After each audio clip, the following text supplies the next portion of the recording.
Everyone, welcome to commerce tutorial. मैं हूं आपकी अपनी होस्ट श्रुति। आज हम स्टार्ट करने जा रहे हैं +1 अकाउंट्स के चैप्टर कैश बुक के इंपॉर्टेंट क्वेश्चन।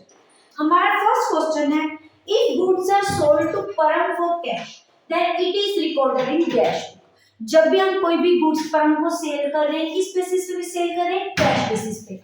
नेचुरली जब कोई भी बुक कैश बेसिस पे सेल की जाएगी तो हम उसको किस बुक में रिकॉर्ड करेंगे? अपनी कैश बुक में। Mohit paid 9800 in the full settlement of his account. Mohit ने पेमेंट करनी थी 10,000 की, लेकिन उसने कितने की पेमेंट की? 9,800। डिस्काउंट अलाउड, जो हमने उसको 200 की पेमेंट उसने हमें क्या की है? कम की है। ये जो तो हमें कैश रिसीव हुआ है 9800 का, ये किस बुक में जाएगा? हमारा कैश बुक में जाएगा। और जो हमने ये डिस्काउंट अलाउ किया है, ये हमारी कौन सी बुक में जाएगा? जर्नल बुक, या फिर हम इसको एक नाम भी बोल सकते हैं, जर्नल प्रॉपर। जिनका पर्टिकुलर कोई भी हेड नहीं होता तो उनको रिकॉर्ड करने के लिए हम किसके अंदर रिकॉर्ड करते हैं? जाके जर्नल बुक या फिर जर्नल प्रॉपर के अंदर करते हैं। नेक्स्ट है, dash transaction are not recorded in cash book. Cash के नाम से ही पता लगता है कि कैश बुक में सिर्फ वो एंट्रीज डालते हैं जो किसके साथ रिलेटेड होती है? कैश के साथ रिलेटेड होती है। चाहे वो तो हमारी कैश क्या होती है? रिसीप्ट्स होती है, चाहे वो हमारी क्या होती है? कैश पेमेंट होती है। तो इसका मतलब जो क्रेडिट के साथ रिलेटेड ट्रांजैक्शन है उन्हें हम कैश बुक में रिकॉर्ड नहीं करते। नेक्स्ट क्वेश्चन है, transaction recorded both on the debit and second credit side of cash book is contra entry. हमारी वो एंट्री, हमारी जो डबल कॉलम कैश बुक होती है वो क्या होती है? कुछ ऐसे होती है, कैश बैंक डेट पर्टिकुलर। जो एंट्री हमारी डेबिट साइड भी एग्जिस्ट करती है और क्रेडिट साइड भी एग्जिस्ट करती है। कहाँ पे? हमारी कैश बुक में। एक कैश अकाउंट के डेबिट पे या फिर क्रेडिट पे कैसे भी हो सकती है।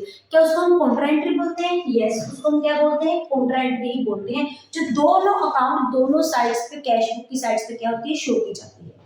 नेक्स्ट है, petty cash book is a bank holding A record of payment of large amount. अब ये पैटी कैश क्या होती है? जब कोई भी बिजनेस बहुत हायर लेवल पे होता है तो उसमें क्या होता है कि पैटी कैश होता है, उसको कुछ अमाउंट दे दी जाती है छोटे छोटे खर्चे करने के लिए, जैसे कुछ परचेज करने के लिए अपने बिहाफ के लिए, क्योंकि मैनेजर के पास, सुपरवाइजर के पास, चाहे कंपनी के ओनर के पास इतना टाइम नहीं होता कि वो इन छोटी छोटी चीजों के ऊपर क्या रख सके? ध्यान रख सके।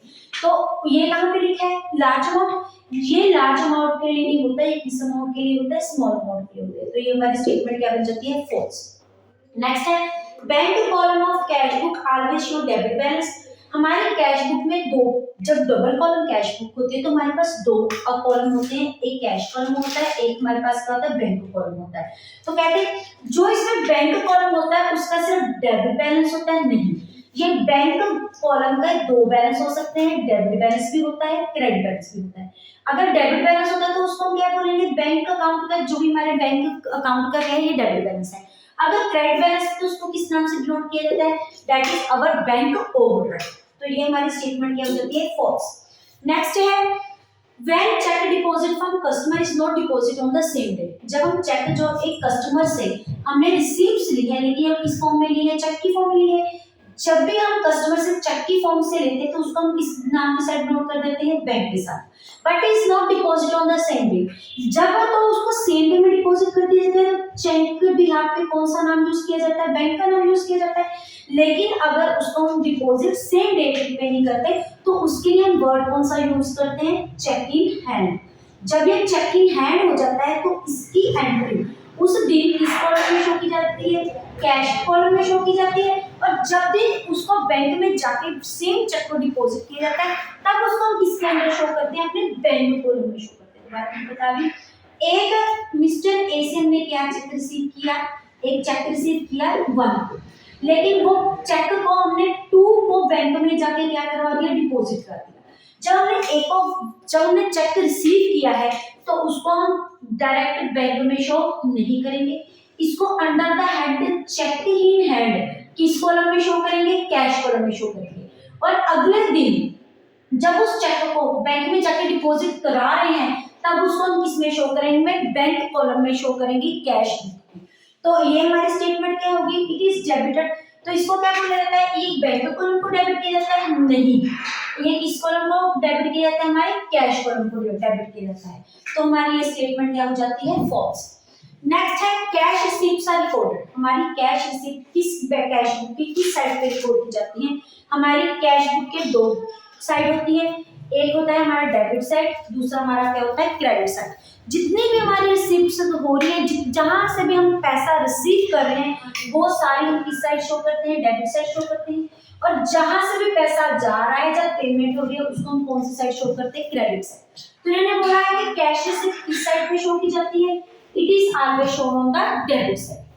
नेक्स्ट हमारा क्वेश्चन है the total of debit side of cash book. जो हमारा डेबिट साइड का इस साइड का, जैसे हमारी ये ऐसे हमारी क्या है, कैश बुक है, ये है डेबिट साइड और ये है क्रेडिट साइड। जो इसकी डेबिट साइड का जो रिसीप्ट्स है, जब debit side of cash book, जो debit side of credit side, जब डेबिट साइड ज्यादा तो ये क्या हो सकती है, क्रेडिट साइड से ग्रेटर हो सकती है, या फिर ये डेबिट साइड क्रेडिट साइड की क्या हो सकती है, इक्वल हो सकती है। तो हम क्या बना रहे हैं, कैश कॉलम बना रहे हैं।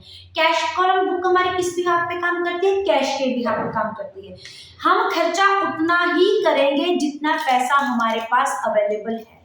अगर हमारे पास 10,000 रुपये अवेलेबल है तो हम 10,000 में से 12,000 का खर्चा नहीं कर सकते, क्योंकि इसमें जो भी हमारा बेसिस चलता है वो किस बेसिस पे चलता है, कैश बेसिस पे। यहाँ पे अक्रूवल बेसिस अकाउंटिंग का फॉलो नहीं किया जाता।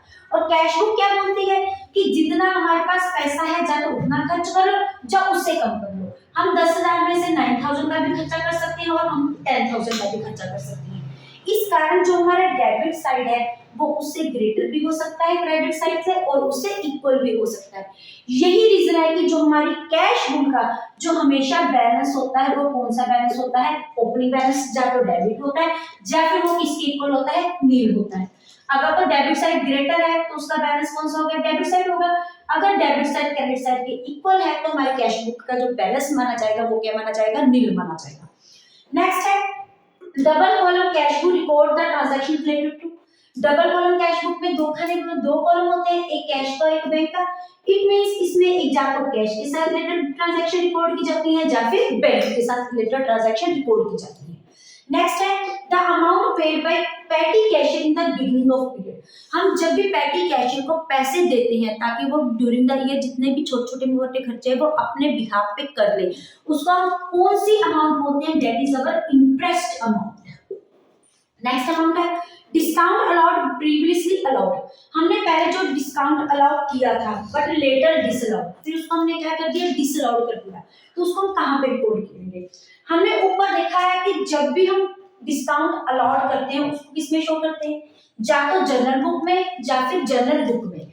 अगर उसको हम डिसअलाउ करें तो उसकी एंट्री कहाँ पे शो की जाएगी, या फिर जनरल बुक में या फिर जनरल प्रॉपर में, उसी वे से। नेक्स्ट है what is the cash book. Cash book क्या होती है, it is the book which records all the transaction that is related to cash. It can be cash received as per the cash payment. Naturally cash से related credit transaction are not shown in the cash book. Credit transaction जितनी भी होती है उनको cash book में show नहीं किया जाता। नेक्स्ट है define the Contra entry. Contra entry क्या होती है, कॉन्ट्रा एंट्री वो एंट्री होती है which reflect both column of the both sides of cash. यहाँ पे हमने किया है, यहाँ पे हमने कॉन्ट्रा एंट्री के बारे में बोला था which transaction which are recorded on the both side of cash, जो कि कैश बुक की दोनों साइड पे रिकॉर्ड की जाती है। उनका एक डेबिट साइड पे, एक क्या होती है हमारी क्रेडिट साइड पे।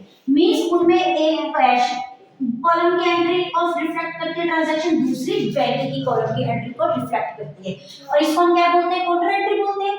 इसको किसके साथ डिनोट किया जाता है, सी के साथ डिनोट किया जाता है, और इसको किस अंडर द लेजर फोलियो में लिखा जाता है अंडर द एक्ट सी, ताकि हमें पता चल जाता है कि ये एंट्री कौन सी एंट्री है, it is related to contra entry. Next है define the bank overdraft. What does it mean, bank overdraft क्या होता है, हम पहले देख चुके हैं कि बैंक कॉलम के दो बैलेंस हो सकते हैं, या तो डेबिट बैलेंस या तो क्रेडिट बैलेंस। अगर डेबिट बैलेंस है तो वो कौन सा बैलेंस है, बैंक अकाउंट का। अगर क्रेडिट बैलेंस है तो कौन सा अकाउंट है, हमारे बैंक ओवरड्राफ्ट का। बैंक ओवरड्राफ्ट क्या होता है? When person withdraw more amount than it is deposit in the bank. छोटी सी एग्जांपल देखिए, मेरे बैंक के अकाउंट में कितना बैलेंस पड़ा है 10,000, लेकिन उसमें से मैं विथड्रॉ कितना करवा रही हूँ 15,000। जब हम ज्यादा पैसा देन अवेलेबल बैंक विथड्रॉ कराते हैं तो उसको हम क्या बोलते हैं? Bank overdraft. क्या हो जाता है? हमारा 5,000 जो हमने एक्स्ट्रा पैसा विथड्रॉ करवाया है, और इसका हमेशा कौन सा बैलेंस होता है? हमारा क्रेडिट बैलेंस होता है। नेक्स्ट है example of Contra entry. Contra entry की कौन सी एग्जांपल होगी? एक तो क्या हो गया कैश डिपॉजिट इन बैंक। अब इसमें कैश हम किस में डिपॉजिट करवा रहे हैं? बैंक में करवा रहे हैं, मींस दोनों साइड इसमें रिफ्लेक्ट हो रही है। एक तो बैंक अकाउंट रिफ्लेक्ट हो रहा है, एक कौन सा अकाउंट हो रहा है? कैश अकाउंट रिफ्लेक्ट हो रहा है, और ये कैश बुक की दोनों साइड्स पे आ रहा है। ये बैंक की कहां पे आएगा? डेबिट साइड पे, और कैश की कौन सी साइड पे आएगा? हमारा क्रेडिट साइड पे। या फिर हो सकता है cash withdraw from bank, bank में से हमने क्या निकाल लिया? पैसा निकाल लिया। अब इस केस में ये कैश बुक की कौन सी साइड पे है? Under the cash column, debit side पे, क्योंकि पैसा आ रहा है, और बैंक इज द गिवर। और ये कैश बुक की under the head bank column के कौन से अकाउंट में आएगा? हमारी क्रेडिट साइड पे आएगा। ये हमारी कॉन्ट्रा एंट्री की एग्जांपल। ये कुछ इंपॉर्टेंट क्वेश्चन को जो कि कैश बुक के साथ रिलेटेड है, अगर आप इनका स्क्रीनशॉट लेना चाहते हैं तो आप ले सकते हैं। वीडियो अच्छी लगे इसको लाइक करें, ज्यादा से ज्यादा शेयर करें, ताकि मैक्सिमम स्टूडेंट्स के पास इसका बेनिफिट पहुंच सके।